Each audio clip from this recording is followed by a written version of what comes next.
Hello, friends. Thank you for your support.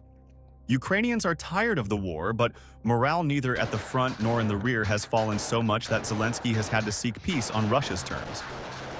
Despite the threat of escalation, which could escalate into nuclear war, neither Ukrainian President Volodymyr Zelensky nor Russian dictator Vladimir Putin are ready to sit down at the negotiating table to end the war in Ukraine. Despite the Ukrainian army's struggle in the Donetsk region, its high command launched an offensive on Kursk last month, and on Belgorod now. While Russia has begun touting its counteroffensive, the fog of war makes it difficult to verify its claims of recapturing a number of settlements. The Russians launched 179 attack drones on Ukraine on the night of 21st to 22nd March. Ukraine's air defense has managed to down 100 UAVs. Ukraine's Air Force reported that 63 Russian drones disappeared from radar. The drones were launched from the Russian cities of Milarovo and Primorsko-Akhtarsk, as well as Cape Chauda in temporarily occupied Crimea. A total of 100 drones have been confirmed shot down in Ukraine's south, north, and center. Zaporizhia, Kharkiv, Sumy, and Kyiv oblasts came under attack. As a result of the strike on the city of Zaporizhia, at least 3 people were killed and 12 were injured, said the head of the local regional military administration, OVA Ivan Fedorov. Among the victims were a 14-year-old girl and her parents. Among the injured was a 9-month-old baby. Several residential buildings were damaged. In the Podolsk district of Kyiv, a fire broke out on the top floor of a 3-story residential building due to a Russian attack. There were no casualties. The authorities of the Kyiv region also confirmed drone attacks, and there were no casualties. The head of the Kharkiv OVA, Oleg Sinagubov, reported damage to buildings due to the drone attack, but did not report casualties. A similar message was published by the authorities of the Sumy region.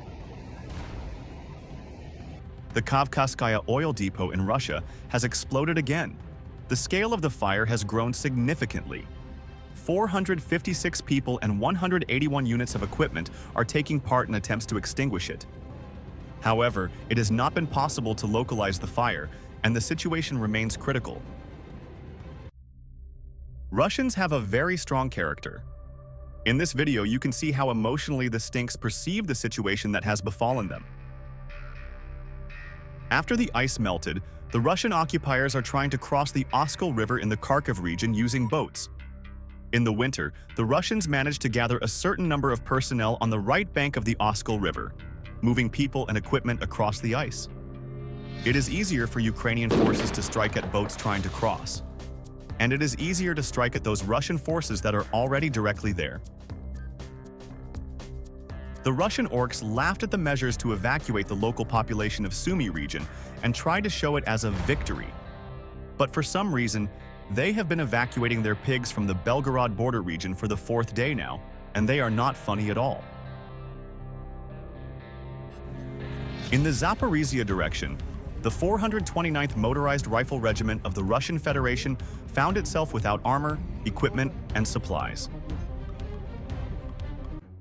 The Ukrainians were able to stop the Russian advance because the Russians no longer had the protection of precision-guided bombs. The Ukrainian military deployed a new Night Watch Lima jammer that can suppress or replace satellite signals, causing Russian-guided bombs to lose their bearings. The Ukrainian Defense Forces also found a vulnerability in the software of the Comet M system that Russia uses in its bombs. It combines multiple satellite signals and antennas. This makes it resistant to most standard jammers. There is a lot of work in the Lymansky direction, especially in the area of responsibility of the 66th Separate Motorized Rifle Brigade, named after Prince M. Khorobry. The occupiers do not abandon their attempts to wedge into our battle formations, constantly changing tactics. These can be both small and fairly large infantry groups. Also, the enemy from time to time resumes assault operations using armored vehicles. All this is unsuccessful.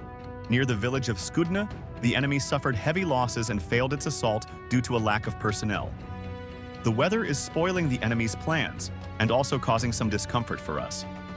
The enemy has partially begun to activate in the Zaporizhia direction, but this was foreseen. Currently, the situation in that direction is under control.